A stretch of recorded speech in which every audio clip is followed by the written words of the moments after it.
యేసయ్యను సిలువ వేస్తున్నప్పుడు పరలోకంలో 72,000 మంది దేవదూతలు తమ కత్తులను బయటకు తీశారు. పరలోకపు అత్యంత శక్తివంతమైన యుద్ధ వీరులు వారు. యేసయ్యను కొడుతుంటే, అవమానిస్తుంటే, ఆఖరికి మేకులు కొడుతుంటే ఆ దేవదూతలు కోపంతో రగిలిపోయారు. లోకానికి తీర్పు తీర్చడానికి ఆ దైవసైన్యం సిద్ధంగా నిలబడింది. దేవదూత మిఖాయేలు, నన్ను అనుమతించు, వీరందరినీ అంతం చేస్తాను అన్నాడు. గాబ్రియేలు కన్నీళ్లతో, వీరికి క్షమాపణ లేదు, భూమిని నిప్పుతో కాల్చివేద్దాం అన్నాడు. కానీ తండ్రి అయిన దేవుడు మౌనంగానే ఉన్నాడు.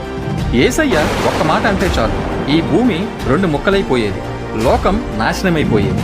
కానీ ఒళ్ళంతా రక్తం కారుతున్న ఆ బాధలో కూడా యేసయ్య ఆకాశం వైపు చూస్తూ ఇలా అన్నారు, తండ్రి, వీరేం చేస్తున్నారో వీరికే తెలియదు, వీరిని క్షమించు. ఆ మాట వినగానే శిక్షించడానికి పైకెత్తిన ఆ 72,000 కత్తులు మెల్లగా కిందకి దిగాయి. కోపం మీద ప్రేమ కలవడం చూసి దేవదూతలు కన్నీరు పెట్టారు. ఆయన తన అధికారం కంటే నీ ప్రాణాన్నే ఎక్కువగా ప్రేమించారు. ఈ రోజు నువ్వు తీసుకుంటున్న ప్రతి ఊపిరి నాడు యేసయ్య యుద్ధం కంటే సిలువనే ఎంచుకోవడం వల్ల కలిగింది. దేవునికే మహిమ కలుగునుగాక.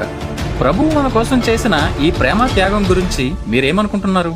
తప్పకుండా కామెంట్లో ఆమెన్ అని రాయండి.